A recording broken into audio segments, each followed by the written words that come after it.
There we go, that's a bit better. Hello and welcome to what I think is about my 14th episode now. Excuse the high updo messy hair.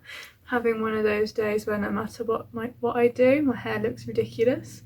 So we're going to embrace the very tall top knot situation. I hope everyone's doing well. I did record this the other day, but I didn't really like it. I wasn't really in the zone. The light was really bad and I wanted an excuse to show off my blue pumpkin. And I didn't have it when I recorded the other episode. No, that's ridiculous. But I am very excited by the blue pumpkin, so please do take note of this blue pumpkin. I'll explain about the pumpkin obsession in a bit. But yeah, so I hope everyone's doing well. I feel a lot more in the mood to podcast today than I did at the weekend when I did this, so that's good. It's miserable. I don't know how much you can tell. You can see a bit of outside. It's really grey, so I'm sat in my window seat because, as you can see from the rest of the room, it's the only place where there's any light, because there's light coming at me from as many sides as possible in this particular spot. I'm basically in the window, as you can see. So I have one finished object, 2 whips, 1 whip I've totally abandoned for good, 1 whip I'm not even going to mention, a finished object which is sewing, some future plans, and 2 purchases. Maybe 3, because 1 was from a very long time ago and I never shared it. But yeah, I don't always like sharing the things I've purchased because I think it's a bit of a weird look at what I've been shopping kind of thing, and I'm not really down with that. But they're all independent businesses and they're all really beautiful, so I want to share them, not because I've bought them, but because they're so beautiful. I would like to share the beauty with you. So what should I start with? I'll start then with my finished object. So I have finally finished these. Well, there's a couple of ends left to weave in, but they're as good as finished. There wasn't a lot of ends to weave in, not as many as it looks, because I carried the yarn up. Whenever the colours are quite close together, like of the same colour, I carried the yarn. So yeah, not quite so many ends to weave in. I also did jogless stripes, so you can't really see as clearly because normally when you knit in a round, it's like a spiral. So you would have a jog when you changed. So like I did with I made some socks out of the amble a long time ago, and I talked about the jogless stripes then as well. And so I did the same thing here. I carried the yarn up the inside of the leg and I did the jogless stripes. So you do get a very faint seam type impression on one side, but it's really not as bad as it would be if you didn't do that. And it is quite easy to do. I mean, I can kind of show you where there's no ends woven in. So you can see there that there's a seam on the inside, and then so you carry up the yarns there by, twisting them like you would if you were carrying a float. And then for the jogless stripe, on the last row of that colour, before you change into another one, you slip the final stitch on that row, and then that creates a bit more of a jogless stripe. So the yarns are by Vilaine, which is a play on words in French, I believe. That makes me sound like I speak much better French than I do. Laine, if I'm pronouncing that correctly, is French for wool. And the name of the company is VI bracket Laine. So it's like Vilaine. I don't know why. And they're like mini, I think they call them boulettes, which I guess is like a small ball, and they're sold at Loop London. And I bought them in 3 colours, and I've showed them before, so if you've seen my episodes previously, you would have seen me holding them. I bought Skinny Dipping, Waiting, which is the pink, waiting for the tooth mouse, which is the grey, and something like slipping fingers through the door for the purple. Now the purple is my favourite colour. It's quite complex. You can see that maybe it's got quite a lot of different like shades and tones to it. It's really pretty. The name of it though really makes me what? Because I have slipped my fingers in the door before. My nail did go that colour and fell off, and it's really gross. So yeah, as you can see, they're not the same. They don't match. They're similar, but they don't match. Like this one's more pink on the foot and more grey purple on the leg, and this is the other way around. I knit this one first, and I prefer the purple and the grey over the pink. And I was knitting this and I had this realisation that actually you see the leg way more than you see the foot. So ultimately I'm going to end up seeing more of the bit I don't like as much. So for this one, I decided to flip the balance a bit. So yeah, they go, but they don't match. And I don't mind that. I used to wear odd socks on purpose when I was a teenager. So at least this is a bit matchy. But I sort of ran out of the partner colour when I got to the end of this one, because I knit them toe up. I should talk about the construction. I knit them toe up. I've never done this before, so I used Judy's Magic cast on for the start, and then I did a German short row heel. And I did this because I wanted to use all the yarn up, and I have, because I just had 60 grams. I wanted to use it all, and I wanted to keep knitting the leg until I'd run out. So I found that a little bit stressful because it was 3 different colours. I think if it was only one colour and I could weigh the ball in half and do that, it would be much better. But I actually found it a little bit irritating. And I didn't particularly enjoy doing the toe on the Judy's Magic cast on. But I don't particularly enjoy doing the toe on a top-down sock either. So maybe that doesn't make any difference. And the other thing was I didn't actually use a pattern. I cobbled it together from various YouTube videos, which meant it wasn't a smooth process because I didn't really know what I was doing. I was just trying to like use the knowledge I have from doing top-down socks, combining it with various very pink knit tutorials, and like I couldn't really make, it was a bit. I did one and then I did the other one up until I was supposed to start the heel. I put the heel off for weeks on end because like I can't be bothered teaching myself how to do that again. And it's not hard, but I definitely do have this thing where if I'm about to approach something new that's like different, I put it off. And so I finally got over it and finished them because I really wanted to cast on a different sock, which I will share in a second. I don't really know how I feel about these. I wouldn't say I particularly like them, which is a bit of a shame. However, I don't really know that I know anybody that would like them either.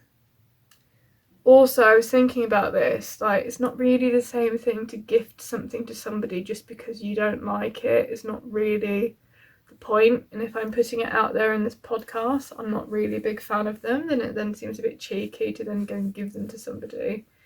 So I don't know. I don't really know anybody in my family or friends that would actually want hand knitted socks. My mum said she's got enough. She's at capacity. I'm actually wearing some of her hand knit socks now in my very dignified foot waving situation. They're a bit beaten up because they're quite old. I've had them quite a few years. And I think she knits on a bigger needle size than I do because they're quite big. So I wear them as like over socks. When it starts getting cold, I can end up wearing up to 3 pairs of socks and my slippers. So yeah, I'm on 2 pairs at the moment, so I'm doing quite well. But I think that's 1 pair of shop bought and then hers. So we have problems when it gets to the point where I'm wearing my hand knit amble socks because there's alpaca in those and they're really warm and cozy, with another pair of my knitted socks on top and then hers on top of those. That's when I'm really bloody cold. But these, because I really like the stripes actually.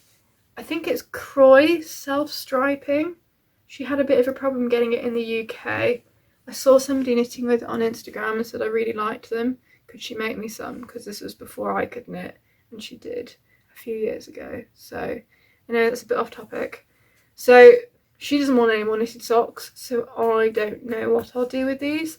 Probably, I mean, I could put them aside and just keep them for like a present for somebody in the future, but equally that seems a bit of a waste.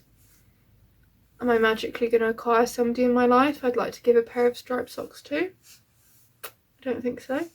So maybe it would be a good thing to have a pair of socks that I'm not that overly fussed about, because I'm getting a bit precious over some of my hand knitted socks. Like, I've noticed I won't wear them on days I'm going to work, or I do think, am I going to do a lot of walking today? Should I put those socks on? So maybe some I care a little bit less about is a good thing. I'll have to think about that. So the reason why I finally finished them is because I wanted to cast on a sock that is way more my jam. I don't think I've ever said that before, my jam. Other people say it all the time. I don't think that's a phrase I use. Maybe I am now. So this is the Magic Toadstool socks by Stone Knits. And I'm knitting it using Lang Jowell sock yarn for the taupe. It's called Taupe, and then the heel is knitted in the colour Ochre, and then the red. So the red and the off-white, I didn't have anything in my stash in a colour that would suit. And so I did a panic trip to my local yarn shop, which I have to admit, when I went before COVID, I thought was a complete load of rubbish. But I was pleasantly surprised. They had a lot of West Yorkshire spinners, which could be quite helpful for future projects. But they had, is it Katia sock something, which comes in 25-gram balls, and it comes in lots of different colours. And so the off-white is that. However, all of the reds were a little bit too pink. So I ended up buying Katia Merino. It's like a heavy 4-ply, probably a sport weight, in this red. Because all the other reds they had in a 4-ply were too pink for me. And I wanted something that was really autumnal looking. And so the thing about the Lang Jowell sock yarn, don't have one fully wound up to show you here, but it comes in like a lozenge sausage shape type skein. A bit like, is it the Arvetta sock yarn? And in the middle of it, you get a spool of matching. I thought my camera was moving then. Sorry, it's balanced quite precariously, so it is possible it could move. It comes with a spool of matching thread, the same colour, which you are advised to hold double when doing, so when I say double, hold with the main skein when you are doing your heels and your toes. Now, because I've already made a pair of socks using the Ochre sock yarn, because the skeins are 50 grams, and I don't know how much you get on this spool, to be honest. I have already used the majority. I thought the remains of it might be here, but it's not. I've already used the majority of my Ochre reinforcement thread. Because I'd only used a very small amount of the taupe yarn for my boyfriend's birthday socks on the colourwork band, I had the whole spool of the contrasting thread, sorry, not contrasting, complementary thread for the taupe, which is here. I've used most of it. And so for the heel, I'm holding the ochre yarn with the reinforcement taupe, so it is a bit marred, but it still goes. And I think for the toe, I'll probably end up doing the same. The only thing is, I've only got this much, excuse the pink is scrap yarn. I've only got this much left, and I've just finished the decreases on that one.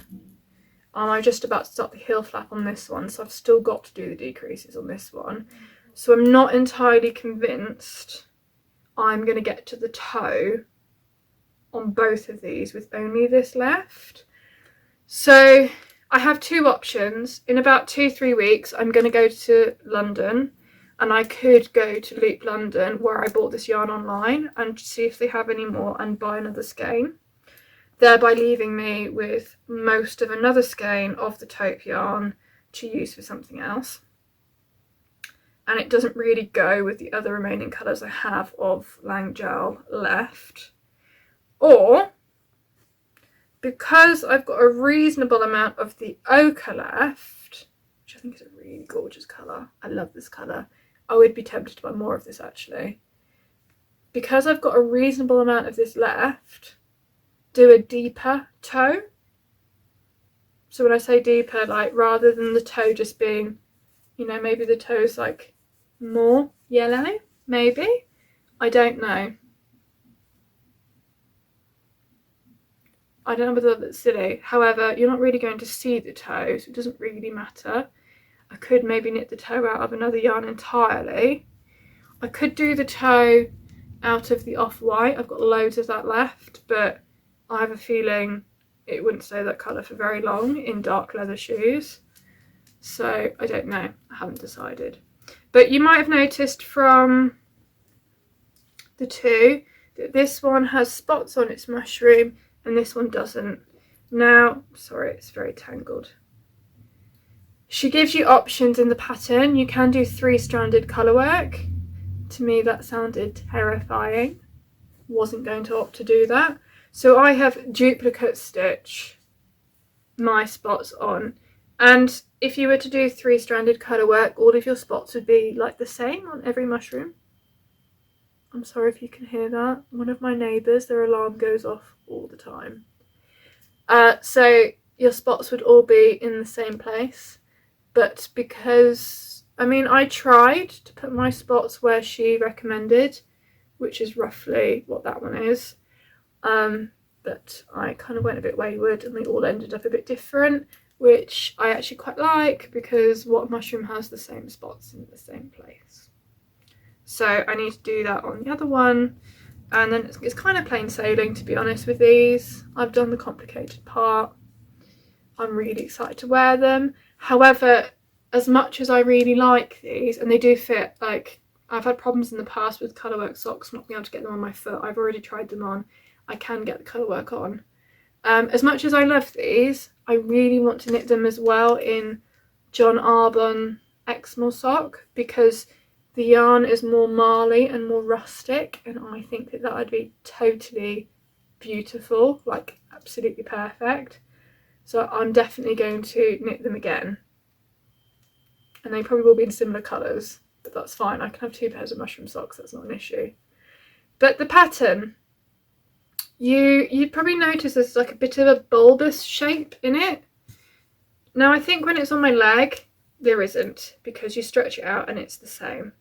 So I think she recommends a 2.25 needle for the whole thing, including the colourwork.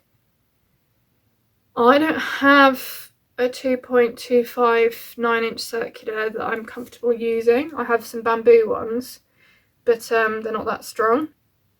I snapped my 2mm bamboo ones from overusing them. My metal ones are only in 2mm. So I did up until 1 or 2 rows before the colourwork on 2mm needles. Now for the colourwork, rather than going up a needle size, she gets you to increase a couple of, I think it's 8 stitches, and then afterwards you decrease those 8 stitches. So I actually went up to 2.5 on my bamboo needles and did the increase of 8 stitches. So that's why there is that bit of that bulbous look. But quite honestly, when you've got them on, that's not going to be there, and then that means that the colourwork goes over my heel much better. So I'm going to bear that in mind, and where possible, I think that that's an approach I'm going to take, because I quite like that. It still looks fairly neat, but it goes on quite easily, so I quite enjoyed that.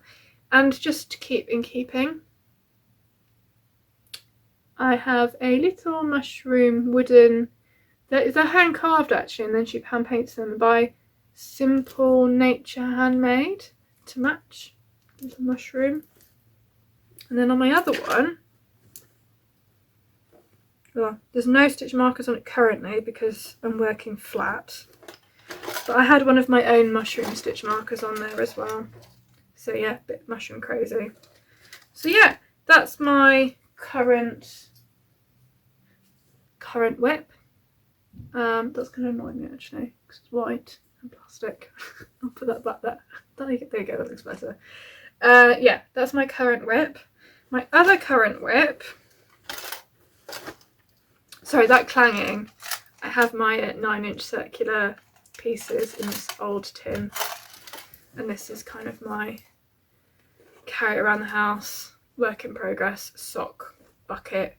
This is screen printed by a company in Manchester called Folded Forest.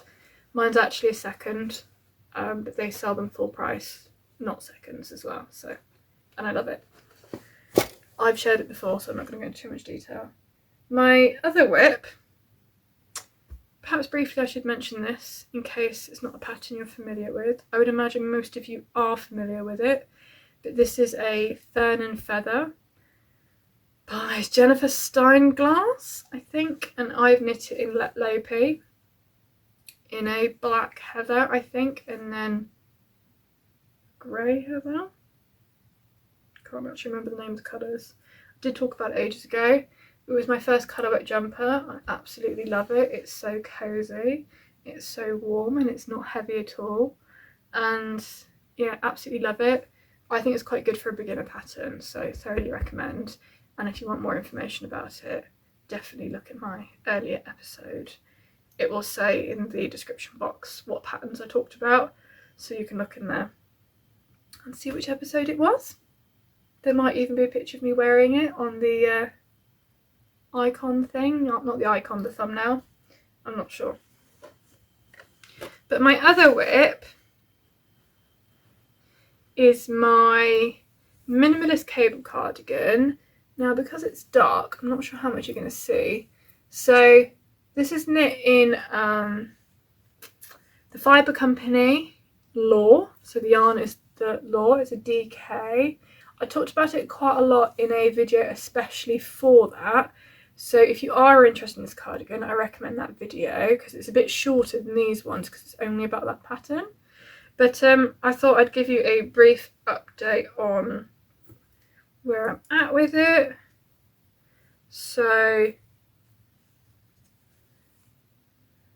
that's the right front, this is the left front, so I'm on like the decrease section now for the shoulder. I'm also about the same way up on the back. So once I have finished those 3 pieces, I will be blocking them and then seaming them together, and rather aptly to go with my pumpkins here, I've got one of my pumpkin stitch markers which I really enjoy.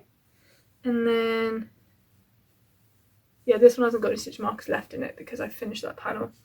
And these lines are lifelines. They've also marked where I'm decreasing on one side between here and here, and then from here up I was decreasing on both sides. So I found that quite helpful for comparing where I'm at, because there's a line here, so making sure everything comes out the same length has been quite helpful.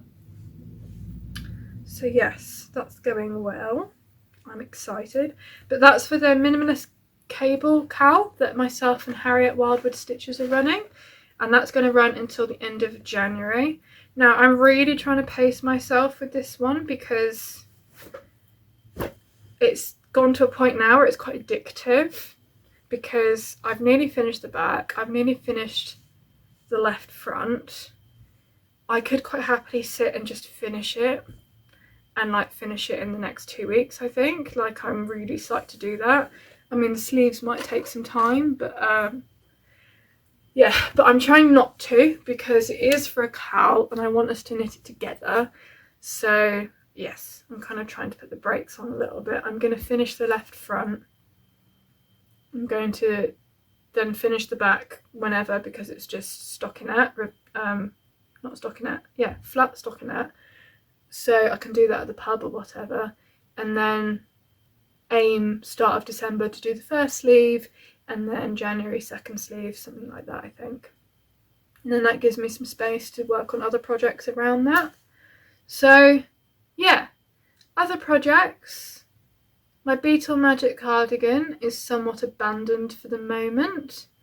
Part of that is because all the yarn I dyed is mostly still in skeins, and the idea of balling it all up is a little bit like, well, because I'm holding the yarn double, so it's actually double the amount of yarn. So I have a big bag full of dyed skeins that I haven't wound up, and I think it's like 6 or 7, possibly more. And I was going to do it as I went, but yeah, I'm kind of a bit, I don't know, that's putting me off. And I got really sidetracked with this, but I saw that Katie Greenbean had released she's shared a few teasers for another pattern she's bringing out, and it's a colourwork cardigan, I believe, and it's got mushrooms around the yoke, and oh my god, I want to knit it so badly, but it feels really, really inappropriate to stop the Beetle Magic cardigan, put it to one side, and then cast on that one. So I would like to finish the Beetle Magic cardigan before casting on another jumper, but in all likelihood that's not going to happen, because I also really would like to do the tulip jumper, and I feel like that'd be very wearable for the time of year that's coming up, whereas the Beetle Magic cardigan either needs to be right now or probably spring, because it's quite thin with what I'm knitting it out of. So yes, I don't know. Other projects, can I share with you? Is it in reach? It is in reach. Let me just grab it.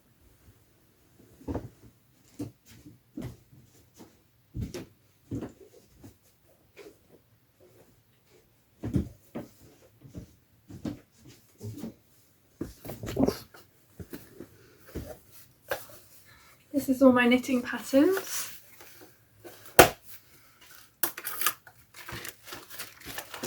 Where's the pattern gone? On the topic of colourwork socks,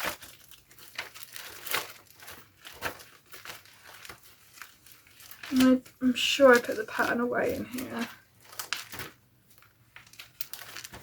I've just had a realisation that I dreamt last night that I met somebody and they were wearing colourwork socks by Woolly Mammoth Fibre Company, the Rufus socks that came with the advent last year, and a particular jumper now which I can't remember, but I think it was a jumper by by Albiona, I think that's how you say her name, with the waves, and I dreamt that I met her in the woods, and I decided we should be friends because I recognised. I was like, oh, I really like your Woolly Mammoth Fibre Company Rufus socks you're wearing. I was like very specific, and now I'm just thinking like, I must have come across as a complete weirdo, just as well it was a dream. Also, why am I dreaming about socks I haven't even knit? That's a bit odd. But anyway, this is going to be back to front, and it's quite poorly printed, but I don't know if you can see, this is the Harvest Moon sock by Piku Kimalainen, I think it is, and it's all over colourwork, and it's like charts of moons in different phases. Now, I don't necessarily want to knit a all over colourwork sock, but I am really drawn to the idea of having a predominantly charcoal sock with some of the moon charts along the leg.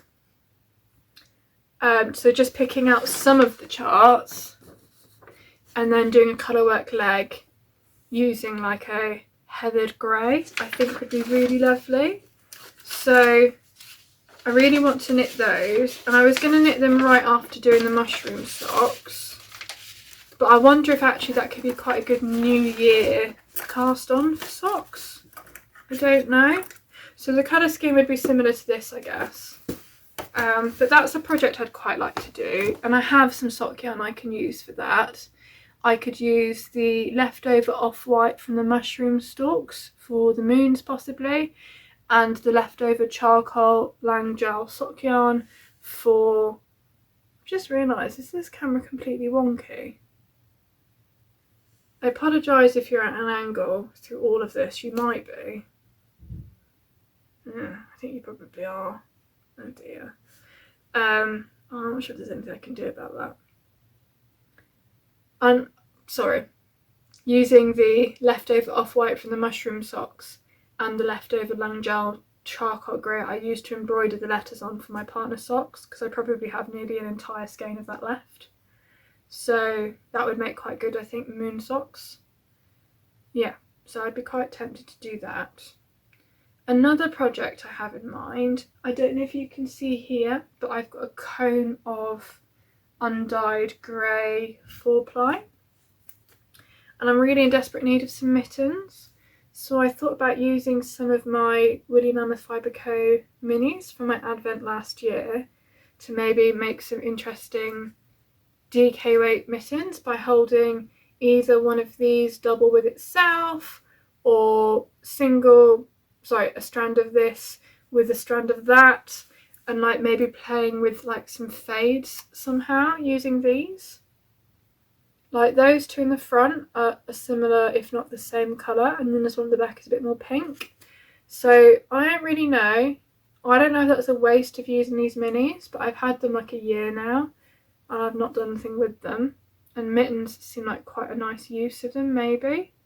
But I'm not really sure. If anybody has any better ideas for mittens, when I say mittens, I'm imagining like the flip top. So quite a basic mitten when the flap is over, but I would convert it so that I could have a flip top so that I can get my fingers out if needed, because it is quite useful with riding the bike to have that option, or using your phone and things like that.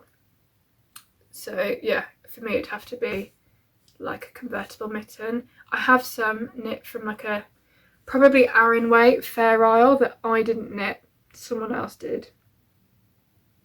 And I've had them years, and they must be 100% pure wool, and to be honest I darn them every year and they're in some places more holes than like mitten. They're kind of falling apart, so they could do with being replaced.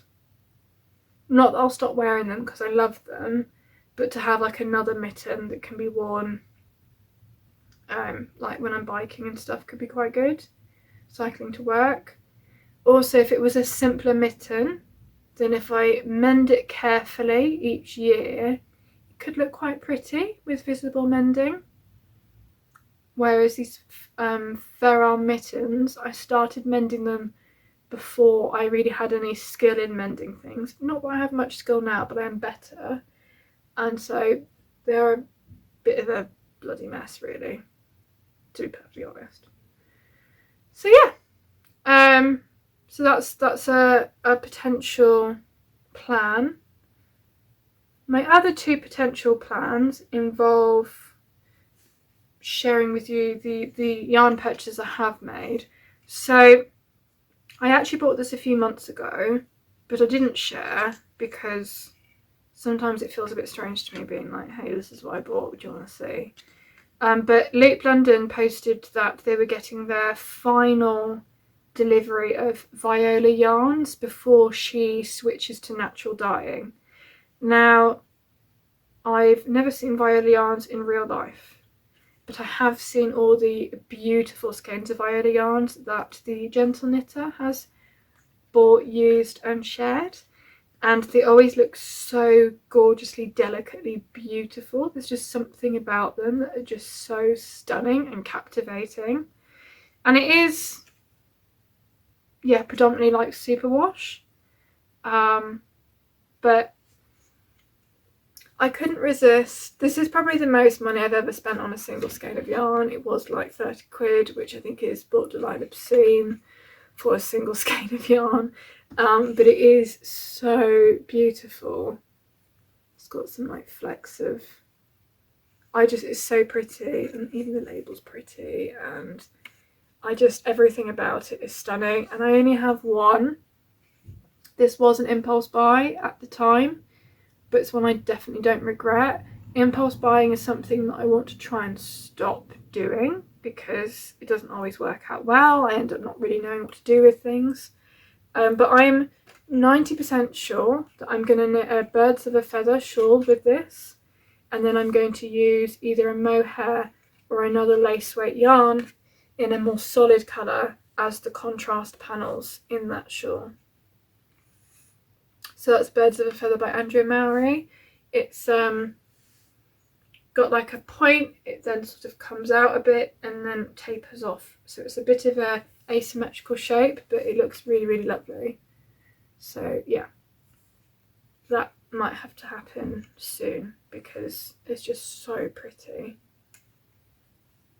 Yeah, so I thought I'd share that as like a future project that I'm thinking about.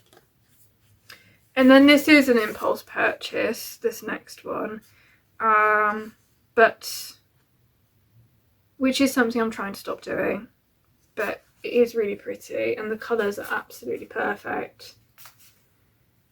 The Somi, it's got the blue, yellow, pink situation going on, sort of, which I'm always so drawn to. And this is a cashmere sock blend. It's merino, 80% superwash extra fine merino, 10% cashmere and 10% nylon, and there's 5 20-gram skeins. So with these, I bought it with the intention of making some quite long ribbed socks, because most of my socks, I think this is the longest pair I've made so far, usually end up quite short. Because I used to wear mostly leggings and I have started wearing trousers a little bit more, so my ankles are getting a bit cold, so I thought some long ribbed socks would be like really nice and cozy. But I don't know whether I'd end up in the same situation where I wouldn't want to wear these out the house, whether I'd stress myself out about like getting all the stripes like this, like I have done here, but maybe I'd do thicker stripes. But yeah, and then I thought maybe they'd make really nice mittens, because if I am wearing through my mittens really quickly, maybe that 10% of nylon could be quite helpful for making them strong. But I don't know. I haven't really decided whether I'll do mittens or socks. I think, honestly, I'll probably end up doing socks, because that's what I bought it with the intention of doing. So that might potentially end up being my next cast on. I don't know, we'll see. Yeah. And then my last knitting related purchase, this was not a spontaneous, what was the phrase we used before? This wasn't a spontaneous impulse, this was not an impulse buy.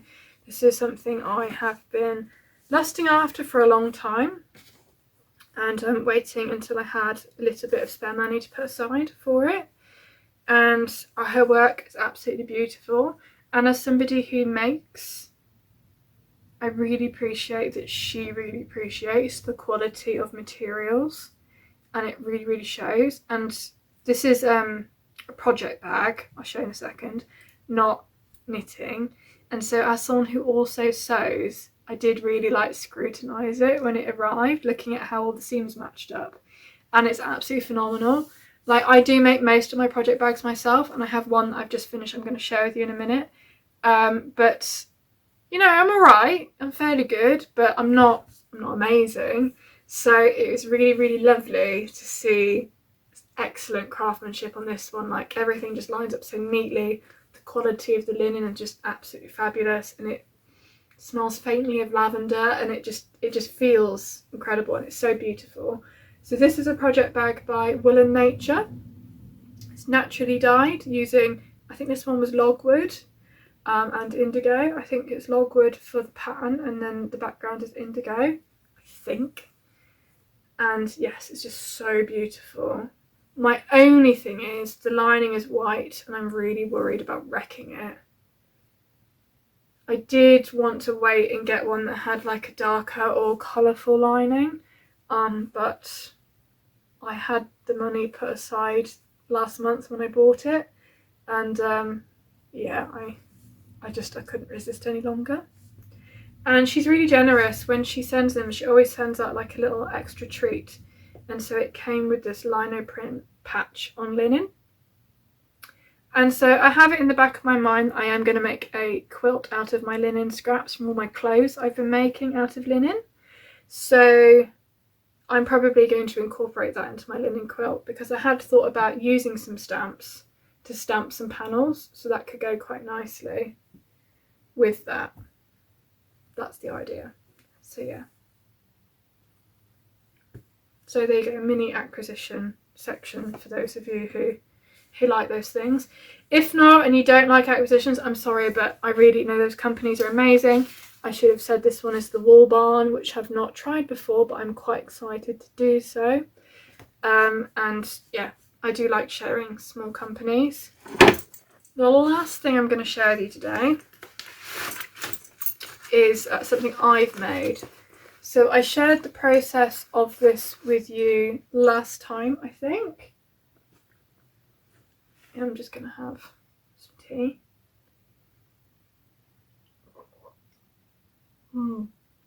It's at the perfect temperature for me.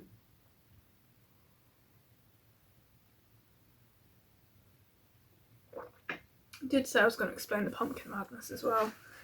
But I shared my process of making this last time, and I finally finished it because I was waiting for a popper to arrive. So this is supposed to be my ultimate project bag. My ultimate pub project bag. So this is Harris Tweed. I bought on holiday in Scotland in Oban. Is that how you say it? I hope I said that right. This is dry oilskin I bought from Merchant & Mills. It was a remnant. The cotton tie is also from Merchant & Mills. The hardware and the strap I actually bought online in some random shop. I tried to buy my hardware from Merchant & Mills, but they didn't have everything I needed. And then I have some zips I already had in stash. This is one of my labels that I print myself.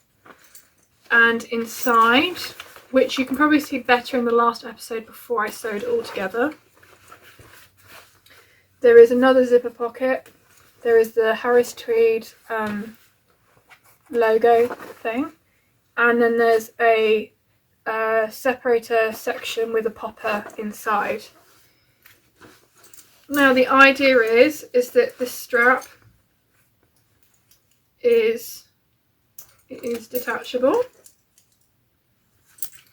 So at home it's just a project bag with my on-the-go easy project. So normally that's a pair of socks or a hat or a sleeve or something stockinette. But on my Wednesday nights when we tend to go to the pub for a few hours with my partner and his friends as a nice change to get out of the house, I have a pocket in the back here to put my bank card, my keys and my mask. I can attach the strap, and then it's also got everything I need to go knit for a couple of hours in the pub. Because at the moment I end up with multiple bags. You know, I have my knitting, I have my actual handbag, and then sometimes I end up with a tote bag with like a spare jumper, hat, scarf, etc. because I'm always worried about getting cold, and it's just a bit much. So the idea was to sort of shrink down the amount of stuff I was carrying around.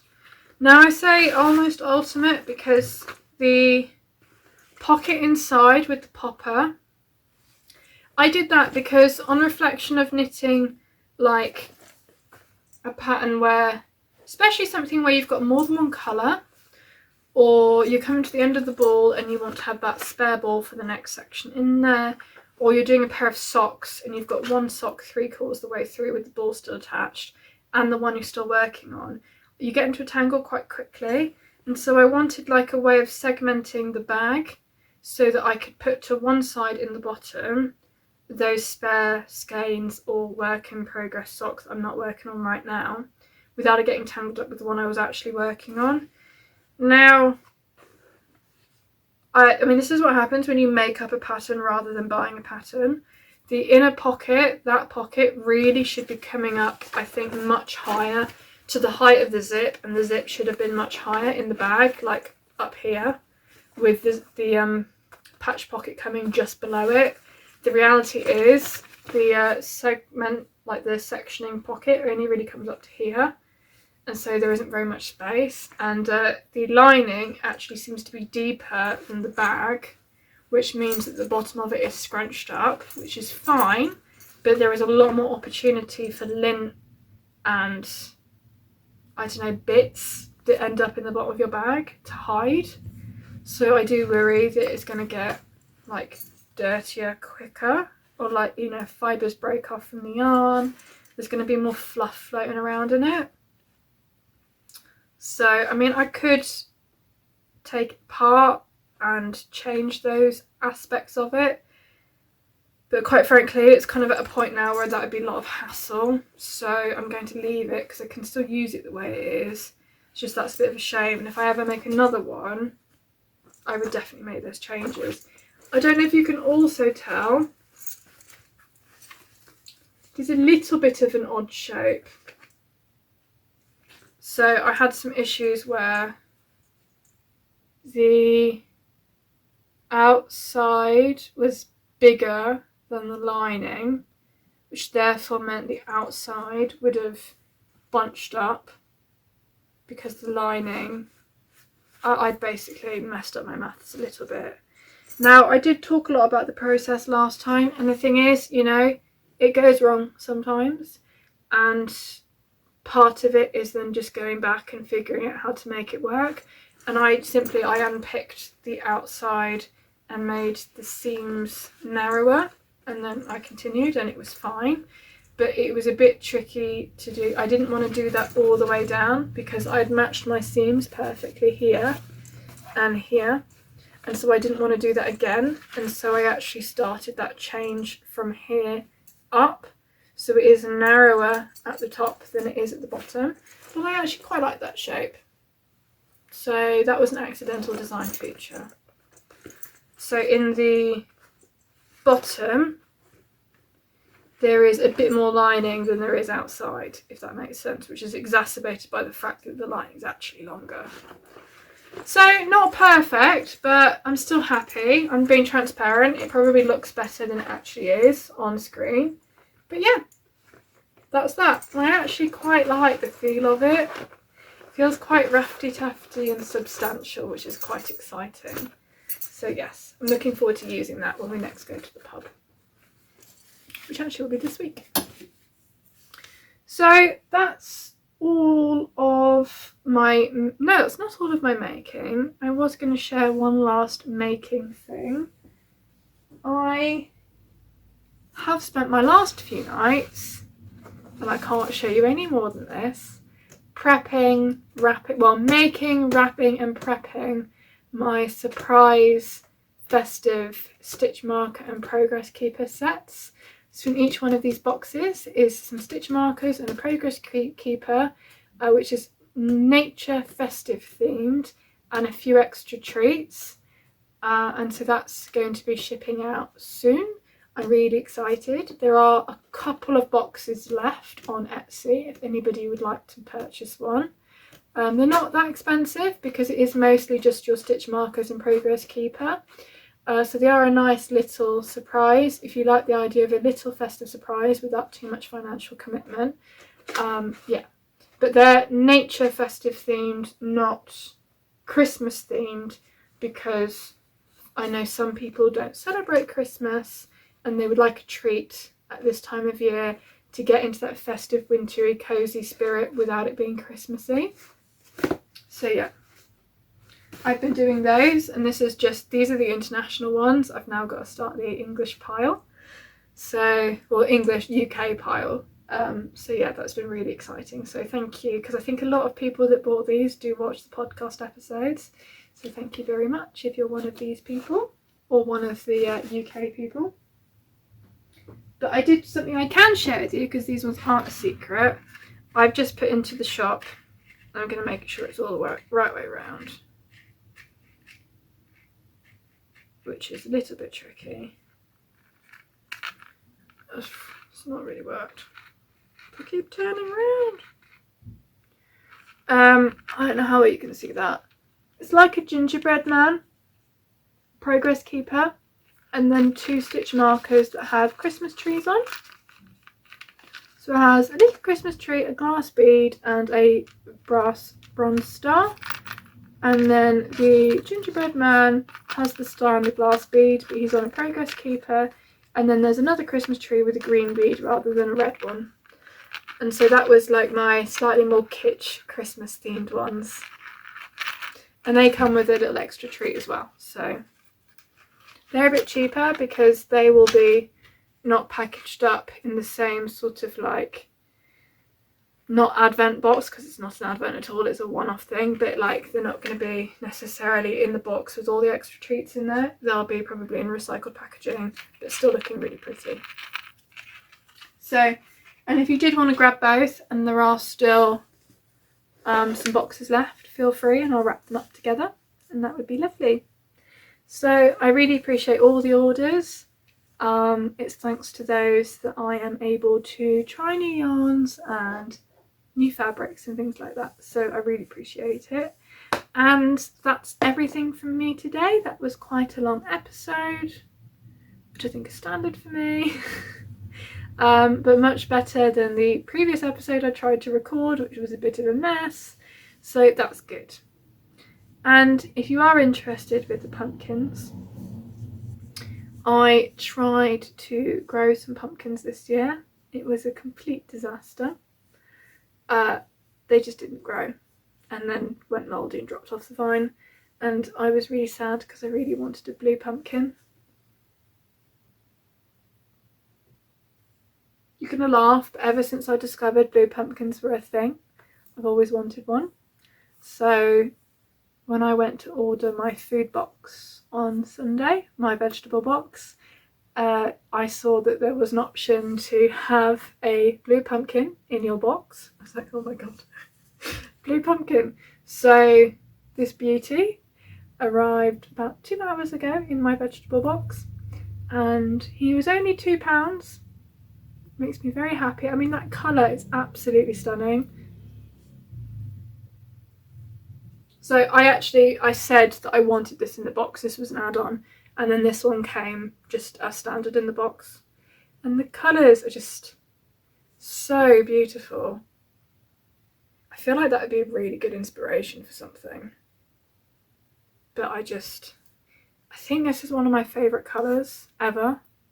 I think I want to make something in this colour. This maybe. It is that colour almost.